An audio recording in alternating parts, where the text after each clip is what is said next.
मैं बताना चाहूँगी कि एक रील बहुत ज़्यादा वायरल हो रही है हाँ। मेरी 2 सा वो तब की है जब मैं कॉलेज में थी। मैं सच में छोटी बच्ची थी, तब मैंने तैयारी शुरू नहीं की।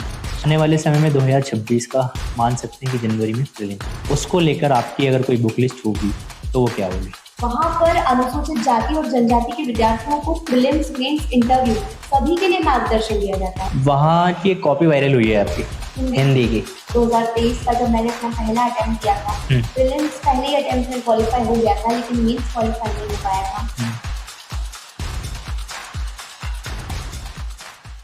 पसीने की स्याही से जो लिखते हैं अपने इरादों को, उनके मुकद्दर के पन्ने कभी खाली नहीं होते। नमस्कार, मैं आपका मित्र सचिन आचार्य आपके अपने यूट्यूब चैनल सचिन टॉक्स पे आप सभी का स्वागत करता हूँ।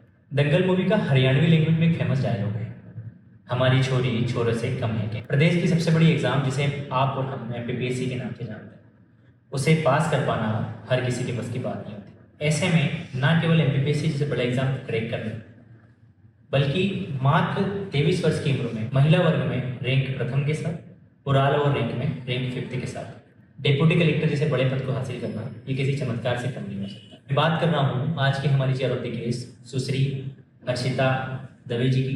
आइए जानते हैं इतनी बड़ी पोस्ट को हासिल करने की संघर्षों वाली कहानी जो बुनी गई है उसी क्षेत्र में जहाँ आप और मैं निवास करते हैं, जिसे कहते हैं भोलाराम उर्फ भौरकुआ। स्वागत है हर्षिता।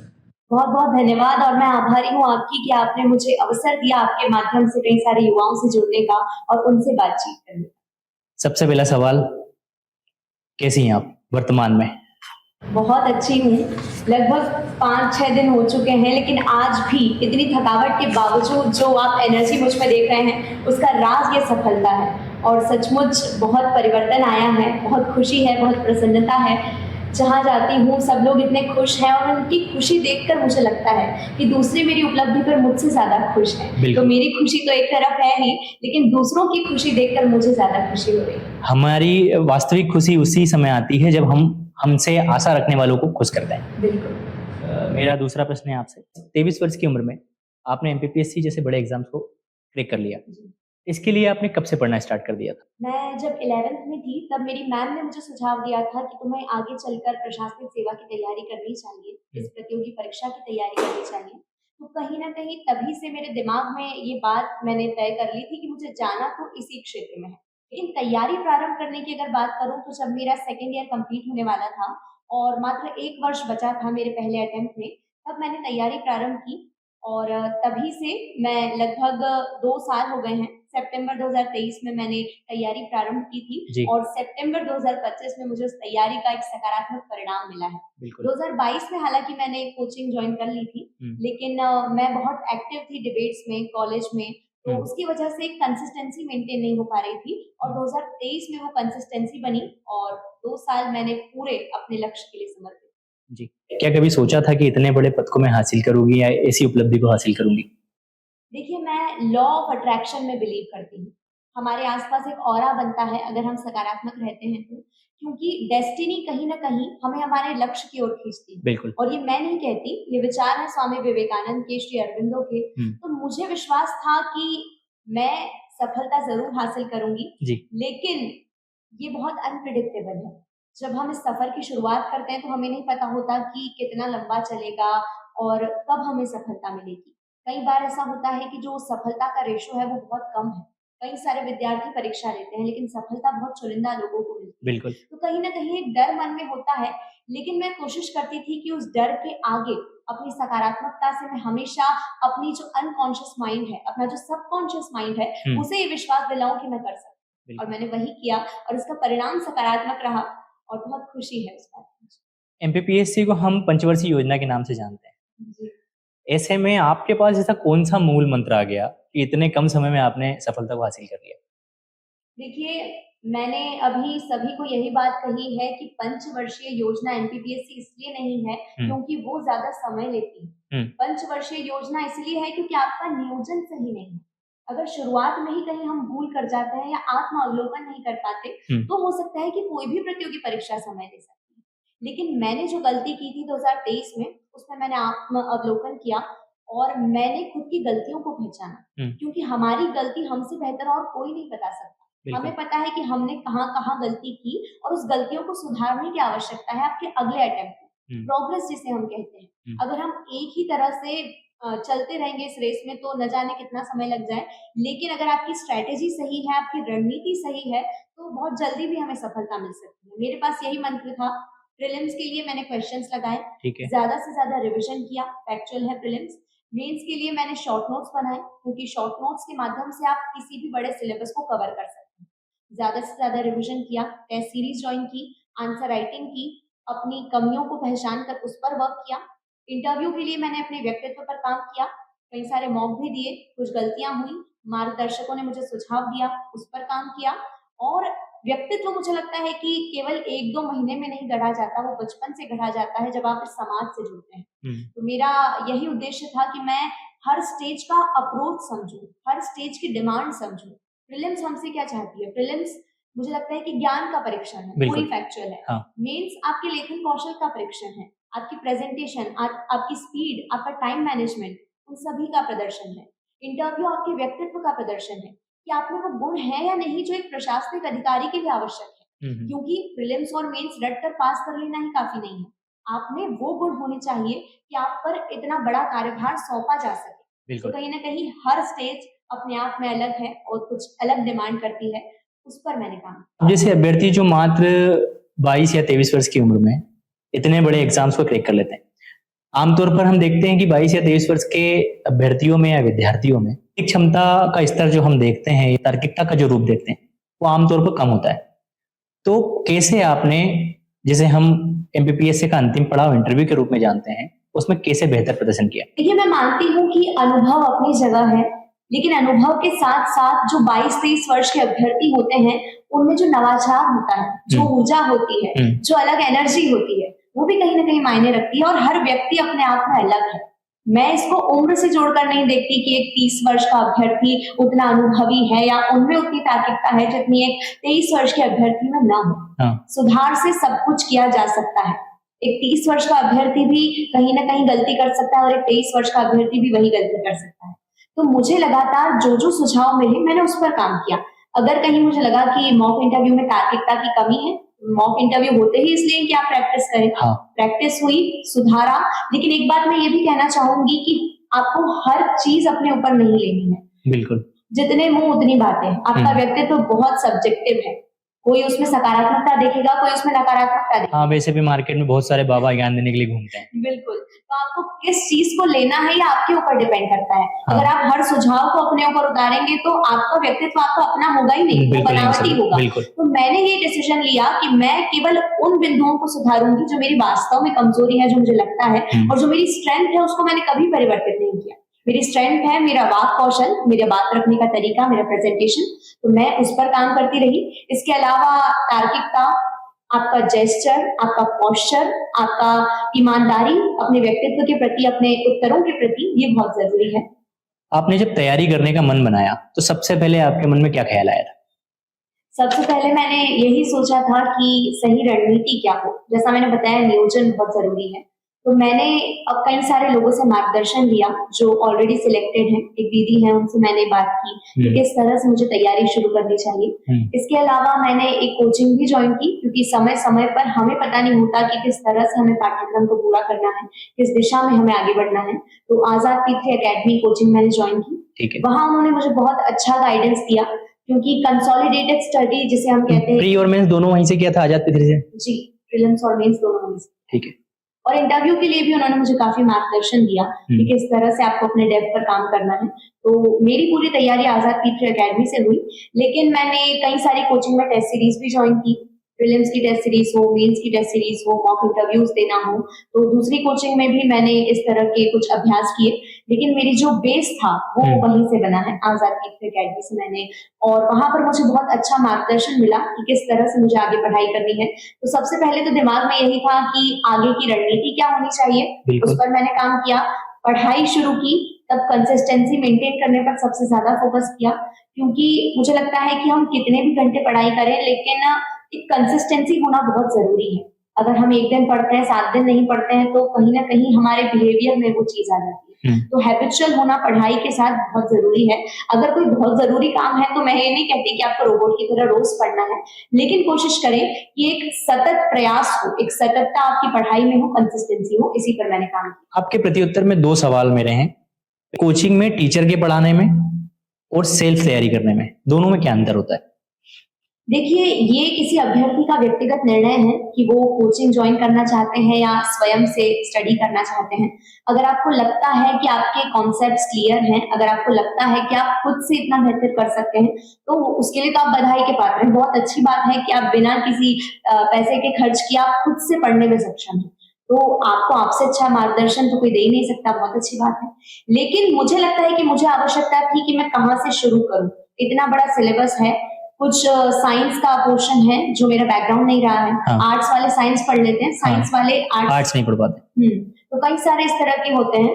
तो मेरे साथ भी यही था कि मेरा आर्ट्स सब्जेक्ट था और जो बैकग्राउंड था मेरा, कहीं न कहीं मुझे पेपर 3 के लिए मार्गदर्शन की आवश्यकता थी। जो साइंस वाला पोर्शन है, टेक्नोलॉजी वाला पोर्शन है, मैथ्स है, इकोनॉमिक्स है, तो उसके लिए भी मुझे आवश्यकता थी कि कोई मुझे सही दिशा दे सके। तो ये आप पर डिपेंड करता है कि आप क्या पसंद करते हैं। लेकिन साथ ही ये भी कहूँगी कि सिर्फ कोचिंग जॉइन कर लेना काफ़ी नहीं है, क्योंकि अगर आपको खुद से पढ़ने की आदत नहीं है, अगर आप सेल्फ स्टडी नहीं करते हैं, तो कोई भी कोचिंग आपको सिलेक्शन नहीं दे सकती, क्योंकि घर पर अनुशासित होना बहुत ज़रूरी है। आपको अपने लिए समय निकालकर, अपनी पढ़ाई के लिए समय निकालकर, कोचिंग के अलावा जो समय बचता है उसमें भी अपने ऊपर काम करना होगा, अपनी पढ़ाई के लिए समय निकालना होगा। तो मेरा सुझाव यही है कि आप निर्णय लीजिए कि आपके लिए क्या सही है। मेरे लिए मुझे यही सही लगा कि मैंने शुरुआत में मार्गदर्शन लिया, साथ ही मैं सेल्फ स्टडी लगातार करती रही, जिसका परिणाम सकारात्मक। दूसरा सवाल आपके प्रत्युत्तर का, आपने पढ़ाई करने की बात की थी। क्या टाइमिंग थी आपकी और कितना समय आप पढ़ती थी? मैं यही कहूँगी कि स्टडी आवर्स मायने नहीं रखते, कितने घंटे हम पढ़ते हैं ये मायने नहीं रखता।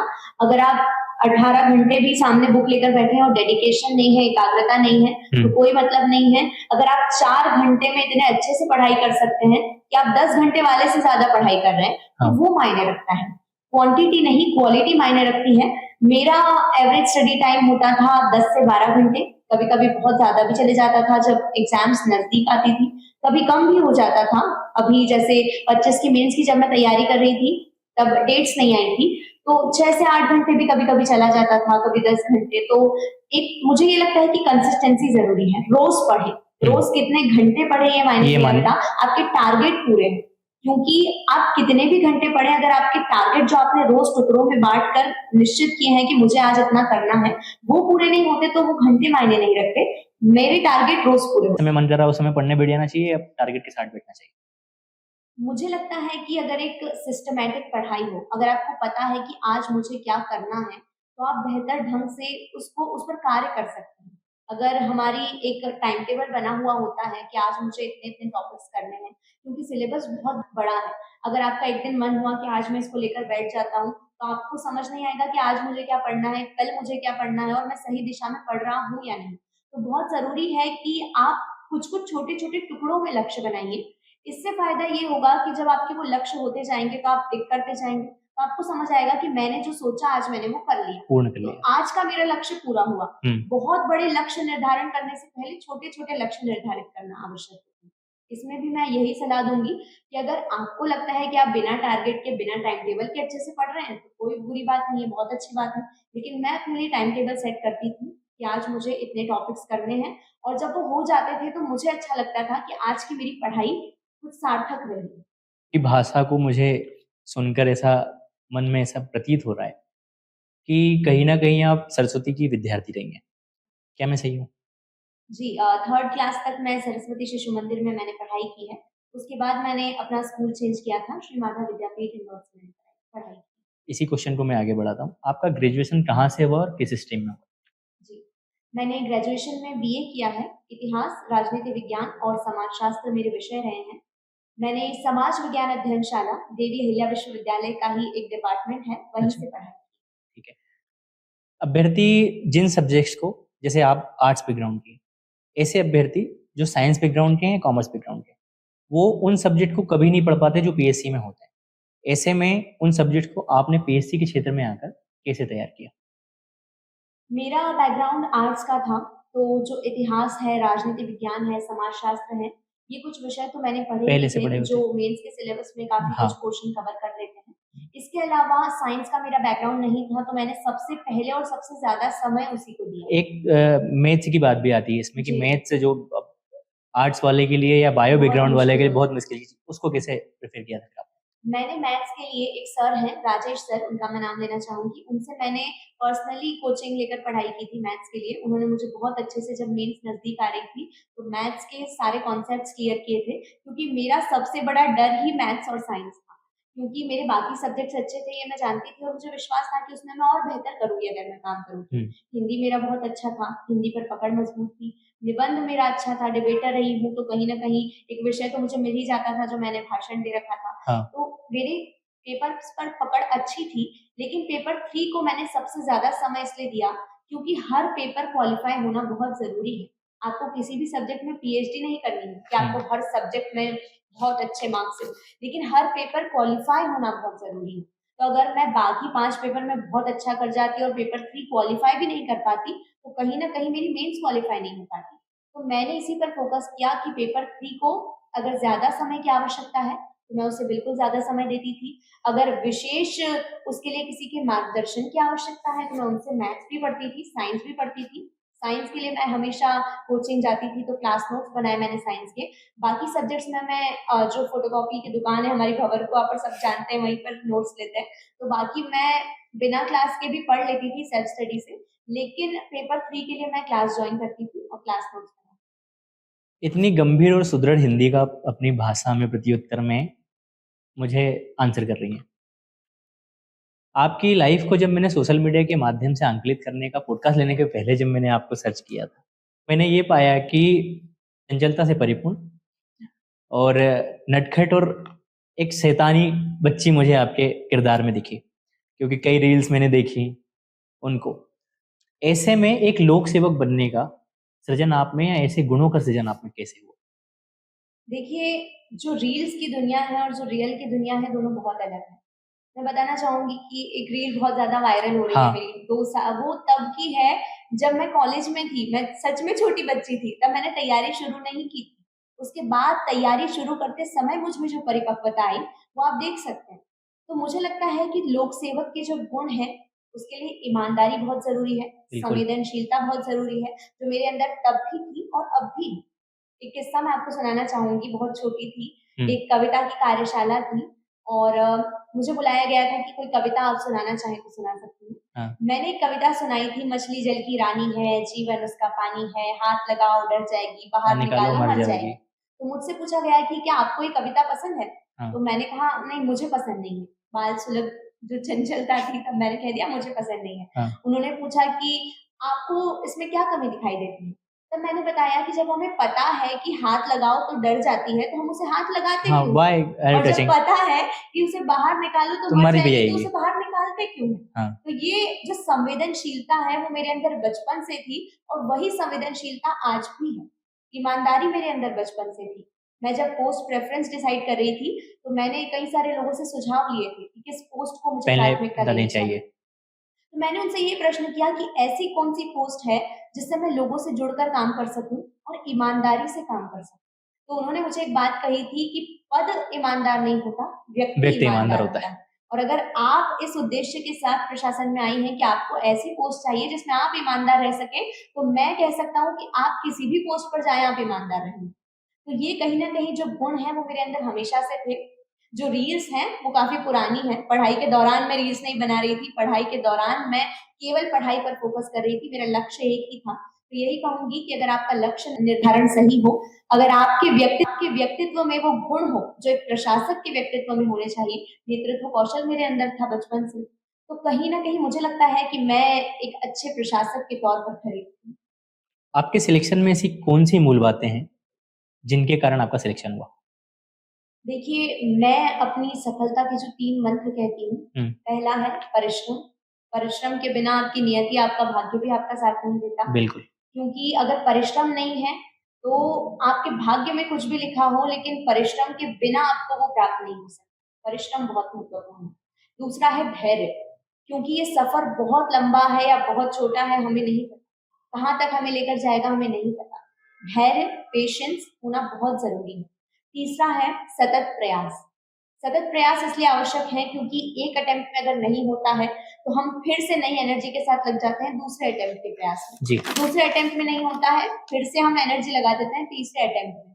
और हमारे सामने तो ऐसे कई सारे उदाहरण हैं जिन्होंने 7 अटेम्प्ट के बाद भी निकाला है। हाँ, इसी जब रिजल्ट आपका जो घोषित हुआ है बिल्कुल उसमें जो 4th रैंक जिनकी है आपके पहले, अगर ऑल ओवर की बात करें शुभम भैया की, तो उस बंदे को करीब 9 वर्ष हो गए हैं तैयारी करते हुए, और बहुत ही सामान्य किसान परिवार से आता है बंदा, खरगोन जिले के हैं और 9 वर्षों से सतत तैयारी कर रहे हैं, तो ऐसे अभ्यर्थी भी हैं। तो आप देखिए उनमें कितना धैर्य है, कितना पेशेंस है, कितनी सततता है उनकी पढ़ाई में। 9 वर्ष एक ही परीक्षा की तैयारी करना कितना मुश्किल होता है। तो उसके लिए जो मैं गुण बता रही हूँ, जो मंत्र बता रही हूँ, बहुत आवश्यक है। सकारात्मक रहिए, परिश्रम करते रहिए, धैर्य रखिए और सतत प्रयास करते रहिए, क्योंकि कब आपका सिलेक्शन हो जाएगा ये आपको भी नहीं पता होता। कल ही मैं एक सिलेक्टेड कैंडिडेट से मिली थी, मेरे सीनियर है वो, और उन्होंने मुझे एक बात कही कि हम जब पहला अटेम्प्ट देते हैं तो बहुत एनर्जी होती है, बहुत ज्यादा हम ऊर्जा के साथ उसे देते हैं, और हमारे एफर्ट्स कहीं ना कहीं उस पहले अटेम्प्ट में जो होते हैं बहुत ज्यादा धीरे-धीरे कम होते जाते हैं। लेकिन इसके बाद भी उन्होंने कहा कि पहले कुछ अटेम्प्ट में मेरा सिलेक्शन नहीं हुआ, और ये जो अटेम्प्ट था, जब इतनी सारी बातें चल रही थी कि केवल 96 पोस्ट 110 पोस्ट है उसमें से 96 लोग सिलेक्ट हुए हैं, अभी बाकी प्रोविजनल है, तो कहीं ना कहीं इतनी कम पोस्ट होने के बावजूद उनका सिलेक्शन इस अटेम्प्ट में हो गया। तो हम कहते हैं ना कि समय से पहले और भाग्य से ज्यादा किसी को कभी नहीं मिलता। तो बस प्रयास करते रहिए, आपको भी नहीं पता कि कब आपका दिन आएगा, और आपने जो शांति से जो आपने मेहनत की है वो एक दिन आपकी सफलता शोर मचा देगी और सभी लोग आपको मार्गदर्शक के रूप में। बिल्कुल, बहुत से ऐसे अभ्यर्थी होते हैं जिनके पास पैसे की कमी होती है, लेकिन उनमें जज्बा अगर पीएससी के तौर पे अगर देखें तो वो भरपूर होता है। यूट्यूब के माध्यम से, ई कमर्शियल साइट्स के माध्यम से या सरकार की योजनाओं के माध्यम से ऐसे कौन से फ्री रिसोर्सेज होते हैं जिससे अभ्यर्थी, वो सामान्य ग्रामीण परिक्षेत्र का अभ्यर्थी, अपनी एमपीपीएससी की तैयारी को कर सकता है? देखिए आजकल तकनीकी युग है और ऐसे कई सारे चैनल्स अवेलेबल हैं जिसके माध्यम से आप चाहे दूर दराज ग्रामीण क्षेत्रों में हो, आप बिल्कुल अपनी पढ़ाई जारी रख सकते हैं। कुछ टेलीग्राम चैनल्स हैं, एमपीपीएससी के कई सारे टेलीग्राम चैनल्स हैं कुछ नाम बता पाएंगे आप? अवेलेबल जी, जैसे एमपीपीएससी वॉरियर्स है, परीक्षा धाम कई सारे नोट्स अवेलेबल करवाते हैं, एमपीपीएससी मेंस एक चैनल है, एक शॉर्ट नोट्स अवेलेबल करवाने वाले चैनल हैं। आप एमपीपीएससी, मुझे एग्जैक्ट वो नाम याद नहीं आ रहे हैं, लेकिन आप एमपीपीएससी सर्च करेंगे तो आपको बहुत सारे चैनल्स मिल जाएंगे, और मैं भी उन चैनल से लगातार जुड़ी रही। उसमें बहुत सारे शॉर्ट नोट्स के भी आपको पीडीएफ मिलेंगे, बहुत सारे नोट्स के आपको पीडीएफ मिलेंगे, किसी भी यूनिट के नोट्स वहां पर अवेलेबल है, आपको केवल जाना है, फोटोकॉपी करवाना है और उन्हें पढ़ना है। इसके अलावा यूट्यूब पर आजकल कई सारी कोचिंग संस्थान क्लासेस ले रहे हैं, फ्री पढ़ा रहे हैं उन विद्यार्थियों के लिए जो सक्षम नहीं है आर्थिक रूप से इंदौर जैसे बड़े शहर में आने के लिए। तो ऐसे में मेरा सुझाव यही है कि यूट्यूब चैनल्स पर जाइए, और विनर्स काफी मैंने देखे हैं यूट्यूब पर, कई सारे उनके वीडियोस अवेलेबल हैं। आजाद पीटी एकेडमी के भी मैंने कई सारे वीडियोस देखे थे, एग्जाम 8080 है, कई सारे चैनल्स हैं जहां पर आप मुफ्त में पढ़ाई कर सकते हैं। शासन की योजनाओं का अगर कोई हो, जैसे कोई भी कोई सेंटर हो जहाँ से कोई तैयारी होती है?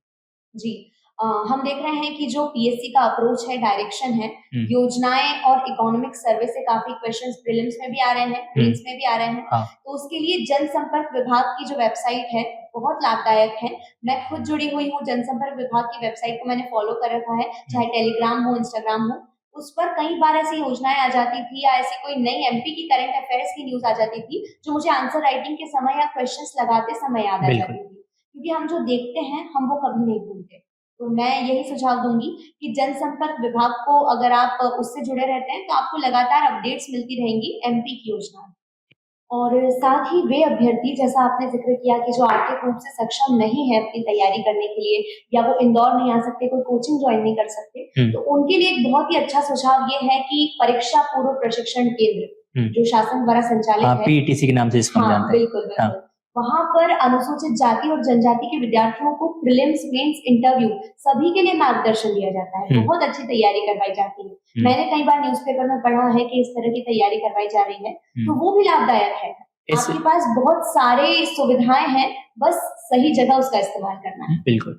आपके पारिवारिक बैकग्राउंड की अगर मैं बात करूं तो आपके पिताश्री की अगर हम बात करें तो इंदौर ही नहीं, समूचे मध्य प्रदेश में उन्हें एक हिंदी के प्रखर वक्ता के रूप में और साहित्य के सिपाही के रूप में हम जानते हैं। जी। दूसरा, अगर आपकी मातुश्री की बात करूं तो वो हिंदी की एक टीचर है। इसका आपको आपकी पीएचडी की तैयारी में कैसा फायदा मिला? बिल्कुल, पीएचडी की तैयारी में हम जानते हैं 6 पेपर हैं।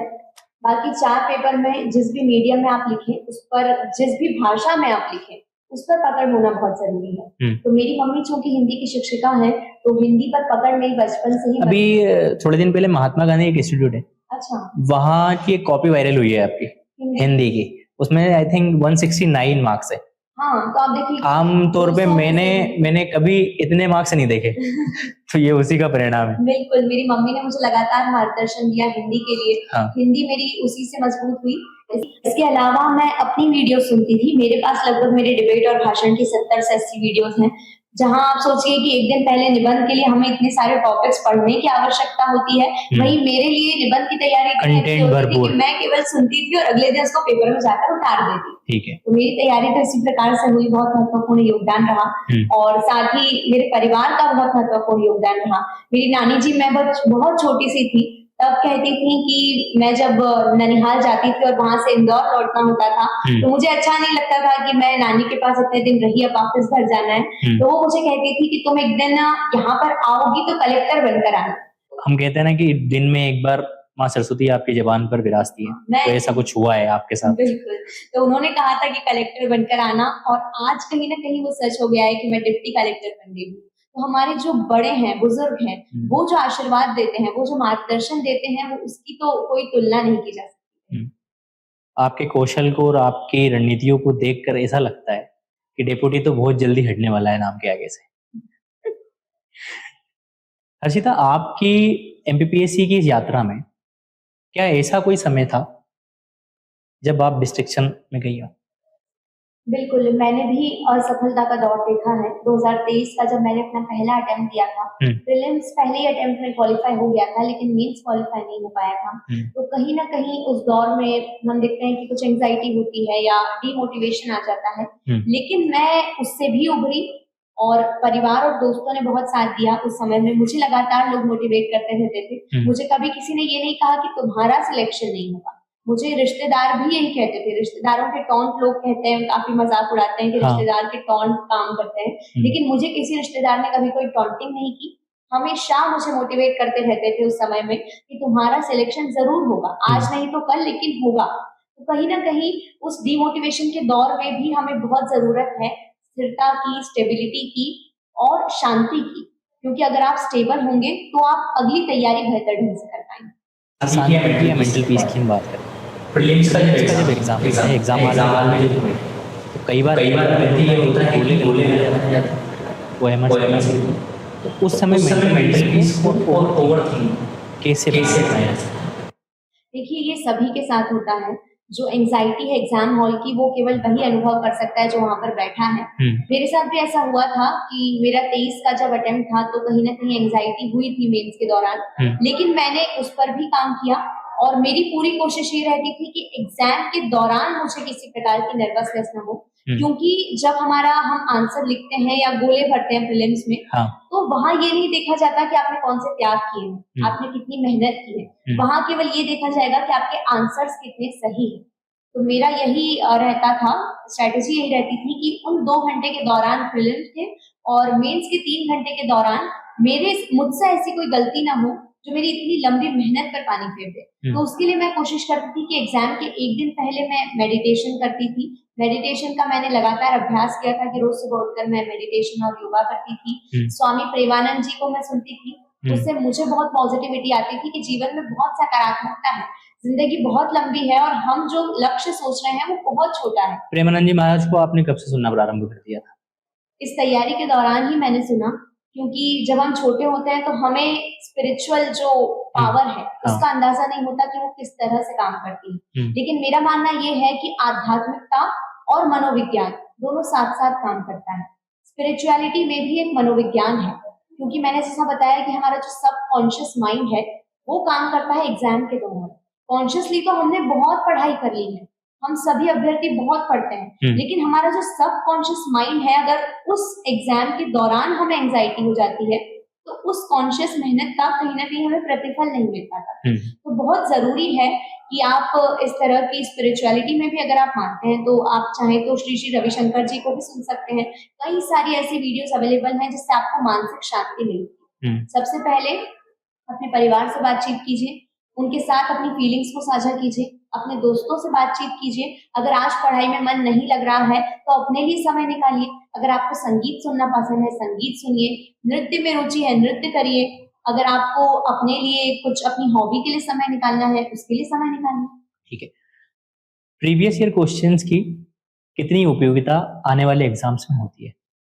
देखिए, प्रीवियस ईयर क्वेश्चन ही हमें सही दिशा बताते हैं कि क्या अप्रोच है, क्या इम्पोर्टेंट है, क्या इम्पोर्टेंट नहीं है, क्या पढ़ना है, क्या नहीं पढ़ना है। क्योंकि इतना बड़ा सिलेबस है, हिस्ट्री अपने आप में इतनी बड़ी है कि अगर आप उसको पढ़ने जाएंगे तो आपके कई दिन ले लेंगे। बिल्कुल। तो प्रीवियस ईयर क्वेश्चन ये हेल्प करते हैं कि हमें क्या पढ़ना चाहिए, क्या इम्पोर्टेंट है। तो सही दिशा तो मुझे लगता है वहीं से मिलती है। किस तरह से पैटर्न बदल रहा है, नया सिलेबस है। नए सिलेबस के लिए अगर आप 24 के प्रीलिम्स और मेंस के पेपर देखेंगे तो आपको पता लगेगा कि जो इकोनॉमिक सर्वे है, प्रीलिम्स में लगातार उससे क्वेश्चन आ रहे हैं। कई सारे क्वेश्चंस मैंने 25 की प्रीलिम्स में देखे, इकोनॉमिक सर्वे से बने थे। तो जो करंट अफेयर्स है, इकोनॉमिक सर्वे है, उसमें किस दिशा में क्वेश्चंस पूछे जा रहे हैं, उसके लिए पीवाईक्यू बहुत। क्या प्री और मेंस की तैयारी को एक साथ किया जा सकता है? बिल्कुल, मुझे लगता है कि यही सही दिशा है, सही रणनीति है कि आप कंसोलिडेटेड स्टडी करें। सिर्फ प्रीलिम्स पढ़ना एक भूल है, सिर्फ मेंस पर फोकस करना शुरुआत में ठीक है, लेकिन अगर प्रीलिम्स सामने है तो फिर मुश्किल आएगी, क्योंकि प्रीलिम्स अपने आप में एक अलग डिमांड करती है। तो कुछ कॉमन टॉपिक्स आप निकाल लीजिए, history, geography, political science, Madhya Pradesh का जीके। ये कुछ ऐसे टॉपिक्स हैं जो दोनों जगह कवर हो जाते हैं। दोनों जगह हमें ट्रेडिशनल सब्जेक्ट्स जो है वो सेम ही है। तो कोशिश करिए कि कुछ कॉमन टॉपिक्स निकालकर, आप हिस्ट्री पढ़ रहे हैं तो आप ये कोशिश कीजिए कि अगर हिस्ट्री में प्रीलिम्स का क्वेश्चन आता है तो मैं इसका सही आंसर कैसे दूंगा, और मेंस का क्वेश्चन आता है तो कौन से 3 पॉइंट्स या 7 मार्कर या 10 मार्कर में मैं किस प्रकार से आंसर लिखूंगा। तो साथ में पढ़ाई की जा सकती है। अभ्यर्थी को मेन नोट्स बनाने चाहिए या शॉर्ट नोट्स बनाने चाहिए? ये व्यक्तिगत निर्णय है। अगर आपको लगता है कि आप इतने सारे नोट्स पढ़ सकते हैं अपने हैंड रिटन, तो आप नोट्स भी बना लीजिए। मेरा ऐसा मानना था कि मेंस के जो 6 दिन होते हैं उसमें बहुत मुश्किल होता है कि आप बड़े नोट्स को कवर कर सके, तो मैं शॉर्ट नोट्स बनाती थी। हैंड रिटन नोट्स जो क्लास के थे वो तो थे ही, लेकिन शॉर्ट नोट्स बनाने का लाभ हमें तब समझ आता है जब 6 दिन के दौरान बहुत कम समय होता है और उस कम समय में हमें बहुत सारा सिलेबस कवर करना होता है। मैं शॉर्ट नोट्स बनाती थी। हमारे पॉडकास्ट के अंतिम पड़ाव पर हैं, लगभग 4 या 5 प्रश्न हो रहे मेरे केवल। After become an deputy collector, आपकी लाइफ में आपने अब तक क्या बदलाव देखे? सबसे बड़ा बदलाव ये हुआ है कि जो एक प्रशासक के गुण हैं, जो मेरे अंदर कहीं ना कहीं पहले से छिपे हुए थे, अब मेरे अंदर वो बाहर आने लगे हैं। मुझे, जब मैं कई सारे लाखों विद्यार्थियों को देखती हूँ तो मेरा खुद का मुझे अनुभव हुआ है कि मुझे अच्छा लगता है उन्हें बताना कि आपकी क्या स्ट्रेटेजी होनी चाहिए। हजारों मेरे पास मैसेजेस आए कि हमें गाइडेंस दीजिए कि किस तरह से तैयारी करनी है। तो मैंने यही सोचा है कि मैं ज्यादा से ज्यादा लोगों तक अपनी बात पहुंचा सकूं, ताकि उन्हें एक सही दिशा मिल सके तैयारी की। कई सारे अभ्यर्थियों को देखती हूँ तो वो संवेदनशीलता मेरे अंदर हमेशा से थी, जो अब उभर कर आ रही है। मैं उनको देखती हूँ तो मुझे लगता है कि मैं कैसे इनकी मदद कर सकती हूँ सही तैयारी में। जो मेरे उद्देश्य थे प्रशासन में आने के, उनमें अब मुझे लगता है कि अब उन्हें क्रियान्वयन करने का कुछ ही समय बाद, कुछ महीनों या कुछ सालों के बाद समय आ गया है कि अब मुझे उनको क्रियान्वयन करना है। मुझे एक सुझाव एक सर से मिला, 1-2 दिन पहले की बात है जब मैं उनसे मिली, तो उन्होंने मुझे बताया कि आपको प्री ऋण चुकाने हैं। अब आप प्रशासन में आ गई हैं तो सबसे बड़ा परिवर्तन ये लाना है कि उन 3 ऋणों को आपको चुकाना है। पहला ऋण है योजना ऋण, क्योंकि कई सारी योजनाएं चलाई जा रही हैं, क्रियान्वयन नहीं हो पाता, क्रियान्वयन ठीक से नहीं हो पा रहा है। तो मैं ये करूंगी कि जो एक बुकलेट जैसा या छोटे फॉर्मेट में सभी योजना और उनके लाभार्थी ये जन जन तक पहुंचे। मेरी जहां भी नियुक्ति हो या जहां भी मुझे रिक्रूटमेंट हो, मैं कोशिश करूंगी कि हर व्यक्ति को पता हो कि मेरे लिए ये योजना चलाई जा रही है। दूसरा है शिक्षा ऋण। शिक्षा कई सारी दी जा रही है। नई शिक्षा नीति के बाद शिक्षा का जो पहलू है वो कई सारे उभर कर सामने आए हैं। लेकिन मुझे सर ने ये सजेस्ट किया कि आप एक ताइक्वांडो की क्लास 20 मिनट की रखिएगा, जिससे जो लड़कियां हैं वो सशक्त हो, वो आत्मरक्षा करें। तो ये दूसरा परिवर्तन मुझे लगा कि मैं इस दिशा में सोचने लगी हूँ कि अभी तक मेरा जो उद्देश्य था वो ये था कि मुझे ये परीक्षा पास करनी है। स्व अब मेरा आत्मरक्षा उद्देश्य- कैसे कर सकती हैं लड़कियां बिल्कुल, अब मेरा उद्देश्य बदल गया है। अब मुझे लग रहा है कि डेप्यूटी कलेक्टर तो वास्तव में लक्ष्य था ही नहीं, अब लक्ष्य मेरा शुरू हुआ है। और तीसरा ऋण है कि समाज के लिए आप क्या करेंगे, पर्यावरण के लिए आप क्या करेंगे। तो एक पर्यावरण ऋण जो है, ज्यादा से ज्यादा वृक्षारोपण को बढ़ावा देना, ज्यादा से ज्यादा पर्यावरण के लिए कार्य करना, ये मेरा उद्देश्य है। एक प्रश्न था इसी से जुड़ा हुआ, क्या आपके कोई मूल उद्देश्य हैं जिनके लेकर प्रशासन में आप काम करना चाहती हैं, कोई बदलाव जो आप स्वयं से करना चाहती हैं? बिल्कुल, मेरा जो लक्ष्य है वो समावेशी विकास का है।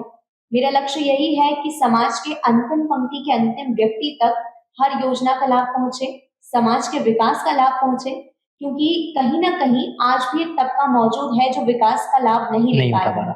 तो मेरा लक्ष्य यही है कि समाज के अंतिम पंक्ति के अंतिम व्यक्ति तक, जिसे हम अंत्योदय कहते हैं, हाँ। उस पर काम करूं, समावेशी विकास हो, समाज में सभी लोगों को विकास का लाभ पहुंचे, जन भागीदारी बढ़े, पारदर्शिता और जवाबदेहिता के मूल्यों पर मैं खरी उतर सकूं, यही मेरा उद्देश्य। आने वाले समय में 2026 का मान सकते हैं कि जनवरी में प्रीलिम्स होगा, उसको लेकर आपकी अगर कोई बुक लिस्ट होगी तो वो क्या होगी? प्रीलिम्स के लिए मैं यही सुझाव दूंगी कि जो MPGK है उसे आप चाहें तो परीक्षा धाम से कवर कर सकते हैं। काफी अच्छे नोट्स हैं, काफी इंटरेस्टिंग है, मैंने उसी से पढ़ा है। ठीक है। तो परीक्षा धाम MPGK के लिए, कंप्यूटर के लिए भी मैंने परीक्षा धाम से ही पढ़ाई की है। इसके अलावा यूनिट 7 साइंस की जो है उसके लिए भी मैंने परीक्षा धाम से पढ़ाई की है। करंट अफेयर्स के लिए आप रोज न्यूज़पेपर पढ़ते रहिए। ठीक है। स्पीडी बहुत अच्छी बुक है, चाहे तो उसका इस्तेमाल कर सकते हैं। स्पीडी के साथ साथ परीक्षा धाम जो 1 से 1.5 महीने पहले आती है करंट अफेयर्स की, वो बहुत लाभदायक है। इसके अलावा यूनिट 10 जो है ट्राइब्स की, उसके लिए मैंने निर्माण की बुक से पढ़ाई की है, काफी डीप में उसमें समझाया गया है। हिस्ट्री, ज्योग्राफी और पॉलिटिकल साइंस जो 3 सब्जेक्ट्स हैं ट्रेडिशनल, उसके लिए आप किसी भी कोचिंग के नोट्स ले सकते हैं। मैंने उसके लिए अपनी जो कोचिंग है आजाद पीछे अकेडमी है उससे पढ़ी। आज के पॉडकास्ट का एक अंतिम सवाल, MPPSC के उन अभ्यर्थियों को जो लगातार MPPSC की तैयारी में लगे हुए हैं, उनके लिए आपके मुखबिंदु से कोई 3 सुझाव। मैं बस यही कहूंगी कि आप लगे रहिए, एक दिन आपका सिलेक्शन जरूर होगा। आप अभ्यर्थी हैं, आप आशान्वित हैं, केवल आप इंतजार कर रहे हैं अपनी बारी का। 3 सफलता के मूल मंत्र जो मैंने आपको पहले बताए, पहला प्रीलिम्स के लिए क्वेश्चंस लगाना, मेंस के लिए शॉर्ट नोट्स बनाना, इंटरव्यू के लिए अपने व्यक्तित्व पर काम करना। Thank you so much Harshita, आपकी MPPSC की यात्रा को हमारे साथ साझा करने के लिए। आशा करता हूँ भविष्य में आप एक अच्छे अधिकारी के रूप में मध्य प्रदेश में जाने जाएंगे। Thank you so much. बहुत बहुत धन्यवाद।